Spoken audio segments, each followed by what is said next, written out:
Selling को अच्छी तरह समझने के बाद अब आप मार्केट में जाने का इरादा रखते हैं। आपके अंदर कॉन्फिडेंस भी है, मोटिवेशन भी है और कस्टमर से मिलने का जज्बा भी है। लेकिन मार्केट में उतरने से पहले एक बहुत इंपॉर्टेंट तैयारी जरूरी है और वो है अपने प्रोडक्ट्स और सर्विसेज की डीप नॉलेज। अगर आपके पास अपने प्रोडक्ट्स और सर्विसेज की कंप्लीट अंडरस्टैंडिंग नहीं है तो अभी कस्टमर्स को फेस करना मुनासिब नहीं होगा, क्योंकि सेल्स सिर्फ कस्टमर से अच्छी बात करने का नाम नहीं है। सेल्स में आपको कस्टमर की नीड्स समझनी होती है, उसके डाउट्स दूर करने होते हैं, सही प्रोडक्ट सजेस्ट करना होता है और कई बार उसे कंपेयर करके समझाना होता है कि कौन सा ऑप्शन उसके लिए बेटर है। मार्केट में जाने से पहले अपने प्रोडक्ट्स को इतना समझना जरूरी है कि कस्टमर के हर सवाल का जवाब आप सीधा, सिंपल और कॉन्फिडेंट तरीके से दे सके। आज का कस्टमर पहले जैसा नहीं रहा। आज का कस्टमर काफी अवेयर है। वो ऑनलाइन रिसर्च करता है, कॉम्पिटिटर्स के प्राइजेस कंपेयर करता है, रिव्यूज देखता है और कई बार प्रोडक्ट के बारे में बेसिक इन्फॉर्मेशन पहले से लेकर आता है। ऐसे कस्टमर के सामने अगर सेल्स पर्सन कंफ्यूज्ड हो जाए, गलत जवाब दे दे या बार बार सीनियर से पूछने लगे तो कस्टमर का ट्रस्ट कम हो जाता है। जब आप प्रोडक्ट बेचने जाते हैं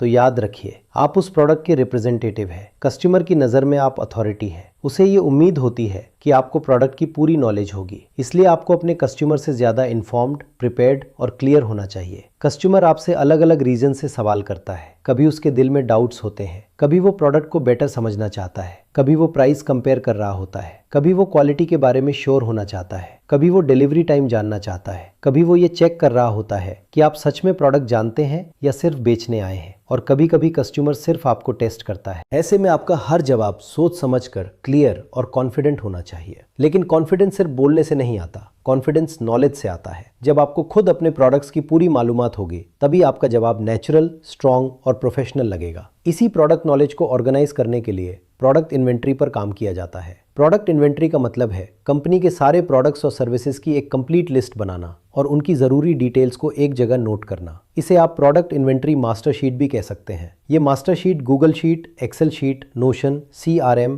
MIS या किसी भी डॉक्यूमेंट में बनाई जा सकती है। फॉर्मेट कोई भी हो सकता है, लेकिन मकसद एक ही है, कंपनी के प्रोडक्ट्स और सर्विसेज की सारी इंपॉर्टेंट इन्फॉर्मेशन एक जगह ऑर्गेनाइज्ड हो जाए ताकि सर्चिंग, लर्निंग और रेफरेंस में आसानी हो। एक अच्छी product inventory master sheath cells person के लिए बहुत बड़ा सपोर्ट सिस्टम बन जाती है। जब भी कस्टमर कोई सवाल करे आप कंफ्यूज नहीं होते। आप शीट ओपन करते हैं, इंफॉर्मेशन चेक करते हैं और सही जवाब देते हैं। इस शीट में कितने कॉलम्स होने चाहिए ये आपके बिजनेस, प्रोडक्ट और इंडस्ट्री पर डिपेंड करता है। कुछ इंडस्ट्रीज में बहुत सिंपल डिटेल्स काफ़ी होती हैं, जबकि कुछ इंडस्ट्रीज में size, material, finishing, machine, quantity, delivery, packaging, warranty, installation और आफ्टर सेल सर्विस जैसी कई डिटेल्स की जरूरत होती है। यहाँ हम एग्जांपल्स के लिए प्रिंटिंग इंडस्ट्री को बेस बना रहे हैं ताकि बात प्रैक्टिकली समझ में आए। लेकिन प्रोडक्ट इन्वेंट्री का कॉन्सेप्ट हर इंडस्ट्री में अप्लाई होता है, चाहे आप प्रिंटिंग में हो, फूड बिजनेस में, सॉफ्टवेयर में, गारमेंट्स में, कंस्ट्रक्शन में या किसी भी प्रोडक्ट्स और सर्विसेज वाले बिजनेस में। हम यहाँ 5 इंपॉर्टेंट कॉलम्स पर बात करेंगे। आप अपनी जरूरत के हिसाब से और कॉलम्स ऐड कर सकते हैं। सबसे पहला कॉलम है कैटेगरी। हर प्रोडक्ट या सर्विस किसी न किसी कैटेगरी में आती है। कैटेगरी बनाने से आपकी शीट ऑर्गेनाइज रहती है। अगर प्रोडक्ट्स बहुत ज्यादा हों तो कैटेगरी के बिना उन्हें मैनेज करना मुश्किल हो जाता है। कैटेगरी डिफाइन करने के लिए अपनी कंपनी की वेबसाइट चेक कीजिए, प्रोडक्ट कैटलॉग देखिए, सीनियर्स से मदद लीजिए, existing price list, brochures, quotations और इनवॉइसेस भी देखिए। अगर कहीं क्लियर कैटेगरी न मिले तो खुद लॉजिकल तरीके से कैटेगरीज डिफाइन कीजिए। मिसाल के तौर पर प्रिंटिंग इंडस्ट्री में बिजनेस स्टेशनरी एक कैटेगरी हो सकती है, जिसमें business cards, letter heads, envelopes और फोल्डर्स आ सकते हैं। प्रमोशनल आइटम्स दूसरी कैटेगरी हो सकती है, जिसमें मग्स, पेन्स, बैग्स, की चेन्स और गिव अवेज आ सकते हैं। इसी तरह large format printing, packaging, digital printing, offset printing, corporate gifts, book printing जैसी कैटेगरीज बनाई जा सकती हैं। कैटेगरी का फायदा यह है कि जब कस्टमर कहता है हमें ऑफिस यूज के लिए प्रिंटिंग चाहिए तो आप तुरंत बिजनेस स्टेशनरी कैटेगरी में जाकर रेलेवेंट प्रोडक्ट्स देख सकते हैं। जब कस्टमर कहता है हमें इवेंट गिव अवेज चाहिए तो आप प्रमोशनल आइटम्स कैटेगरी खोल सकते हैं। दूसरा कॉलम है प्रोडक्ट या सर्विस का नाम। इस कॉलम में प्रोडक्ट या सर्विस का एग्जैक्ट नाम लिखिए, जैसे business card, flyer, brochure, roll up stand, paper bag, sticker, notebook, gift box, T-shirt printing, vehicle branding, office branding और इसी तरह बाकी प्रोडक्ट्स। अगर प्रोडक्ट्स बहुत ज्यादा है तो आप ग्रुपिंग कर सकते हैं, लेकिन जहां तक पॉसिबल हो हर प्रोडक्ट को अलग रखना बेहतर है, क्योंकि हर प्रोडक्ट की specifications, price, lead time, minimum quantity और प्रोडक्शन प्रोसेस अलग हो सकते हैं। मिसाल के तौर पर स्टिकर एक प्रोडक्ट है, लेकिन स्टिकर्स की भी कई टाइप्स हो सकती हैं। Paper sticker, vinyl sticker, transparent sticker, die cut sticker, waterproof sticker, indoor sticker, outdoor sticker. अगर आप सबको सिर्फ स्टिकर के नाम से रख देंगे तो बाद में कंफ्यूजन हो सकती है। इसलिए बेहतर है कि इंपॉर्टेंट वेरिएंट्स को अलग नोट किया जाए। प्रोडक्ट नेम क्लियर होगा तो सर्च आसान होगी। टीम मेंबर्स भी सेम लैंग्वेज यूज करेंगे, कस्टमर कम्युनिकेशन में भी क्लैरिटी आएगी। तीसरा कॉलम है स्पेसिफिकेशंस। स्पेसिफिकेशंस प्रोडक्ट नॉलेज का सबसे इंपॉर्टेंट हिस्सा है। इसमें वो सारी टेक्निकल और प्रैक्टिकल डिटेल्स आती हैं जो प्रोडक्ट को डिफाइन करती हैं। इसमें आप shape, size, material, colour, thickness, finishing type, printing method, packing style, usage, durability और बाकी इंपॉर्टेंट फीचर्स लिख सकते हैं। प्रिंटिंग इंडस्ट्री में स्पेसिफिकेशंस में ये डिटेल्स आ सकती हैं। साइज क्या है, पेपर कौन सा है, जीएसएम कितना है, प्रिंटिंग वन साइड है या बोथ साइड, कलर CMYK के है या स्पॉट कलर, फिनिशिंग मैट है या ग्लॉस, लेमिनेशन है या नहीं, UV, embossing, foiling, die cutting, folding,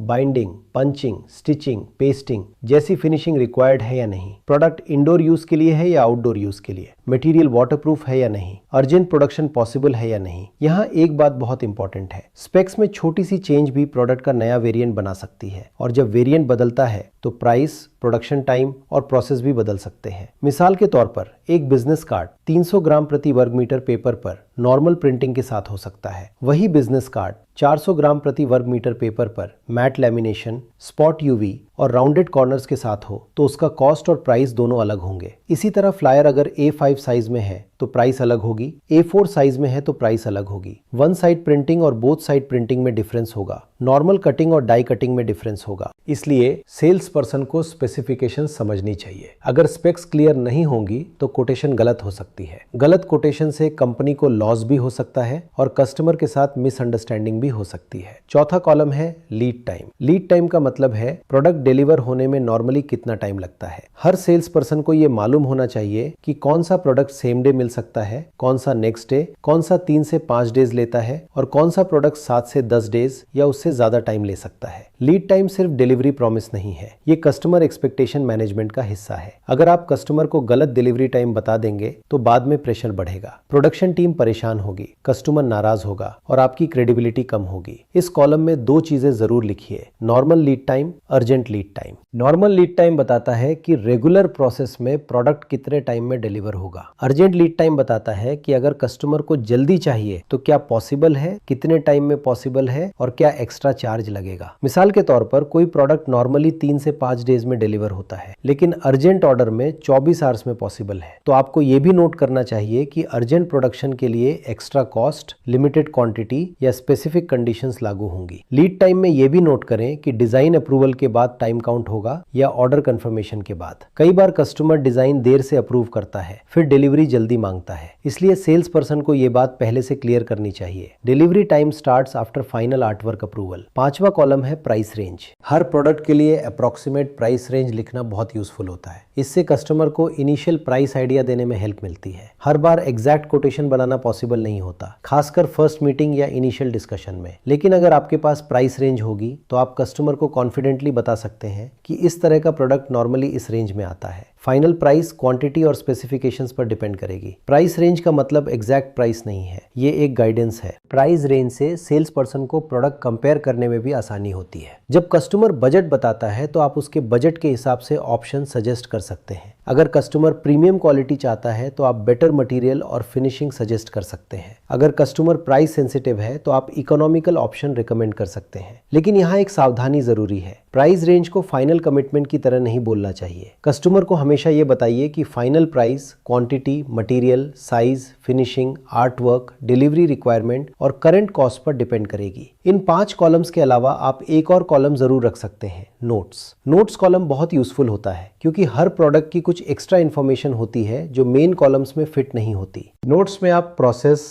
material, machines, minimum quantity, common mistakes, customer questions, competitor comparison, limitations, special instructions, packaging details, sample availability और approval requirements जैसी information लिख सकते हैं। मिसाल के तौर पर नोट्स में आप लिख सकते हैं, minimum quantity 500 pieces, artwork should be in vector format, color variation possible in digital printing, outdoor use requires UV resistant material, sample available in showroom, final price depends on finishing, machine availability required before confirmation, installation charges separate, delivery charges separate, urgent order needs production approval. Notes column sales person के real experience से और valuable बनता है। जब भी customer कोई नया सवाल करे और आपको उसका जवाब मिले तो उसे नोट्स में ऐड कर दीजिए। इस तरह आपकी प्रोडक्ट इन्वेंट्री समय के साथ स्ट्रांग होती जाएगी। प्रोडक्ट इन्वेंट्री मास्टर शीट सिर्फ एक लिस्ट नहीं है, ये आपकी ट्रेनिंग फाइल है, ये आपकी रेफरेंस बुक है, ये आपका सेल्स वेपन है। जितना आपका डेटा ऑर्गेनाइज्ड होगा उतना ही आप कस्टमर के सामने कॉन्फिडेंट फील करेंगे। कस्टमर मीटिंग में जब आप quickly product details, specs, lead time और प्राइस रेंज एक्सप्लेन करते हैं तो कस्टमर को लगता है कि आप प्रोफेशनल है। उसे महसूस होता है कि आप सिर्फ ऑर्डर लेने नहीं आए बल्कि सॉल्यूशन देने आए हैं। शीट बनाते वक्त आपको कई नई चीजें मिलेंगी। कुछ मटेरियल्स के नाम आपको पहली बार मिलेंगे, कुछ मशीन्स के बारे में आप पहले नहीं जानते होंगे, कुछ फिनिशिंग टाइप्स, प्रोडक्शन प्रोसेसेस या टेक्नोलॉजीज आपको नई लगेंगी। आपका गोल होना चाहिए कि ये तमाम चीजें आपके दिमाग में बिल्कुल क्लियर हो। सिर्फ नाम याद रखना काफी नहीं है, आपको ये समझना है कि कौन सा मटेरियल कब यूज होता है, कौन सी मशीन किस काम के लिए है, कौन सी फिनिशिंग किस प्रोडक्ट को प्रीमियम बनाती है, कौन सा ऑप्शन इकोनॉमिकल है और कौन सा ऑप्शन कस्टमर की नीड के हिसाब से बेस्ट है। याद रखिए, मार्केट में आपको अलग अलग टाइप के कस्टमर्स फेस करने हैं। कुछ कस्टमर्स सिंपल होंगे, उन्हें बस प्रोडक्ट चाहिए होगा। कुछ कस्टमर्स टेक्निकल होंगे, वो मटेरियल, साइज, क्वालिटी और प्रोसेस के बारे में डिटेल में पूछेंगे। कुछ कस्टमर्स प्राइस सेंसिटिव होंगे, वो हर ऑप्शन कंपेयर करेंगे। कुछ कस्टमर्स अर्जेंट होंगे, उन्हें डिलीवरी टाइम सबसे इंपॉर्टेंट लगेगा। कुछ कस्टमर्स प्रीमियम होंगे, उन्हें क्वालिटी,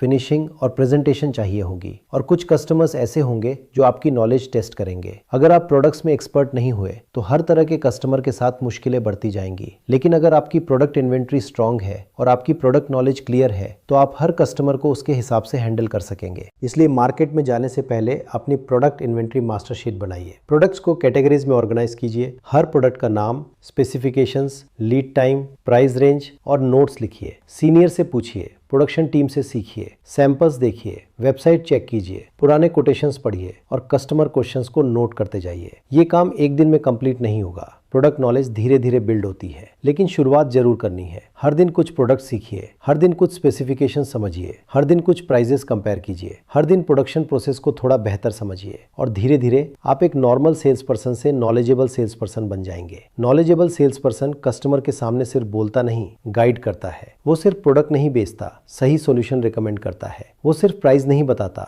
वैल्यू एक्सप्लेन करता है और यही चीज उसे बाकी सेल्स पर्सन से अलग बनाती है। तो तैयार हो जाइए, अपनी प्रोडक्ट इन्वेंट्री मास्टर शीट बनाइए। प्रोडक्ट्स और सर्विसेज की डीप नॉलेज हासिल कीजिए। कस्टमर के हर सवाल का जवाब क्लियर, सिंपल और कॉन्फिडेंट तरीके से देना सीखिए और एक कॉन्फिडेंट, नॉलेजेबल और प्रोफेशनल सेल्स पर्सन की तरह मार्केट में आगे बढ़िए।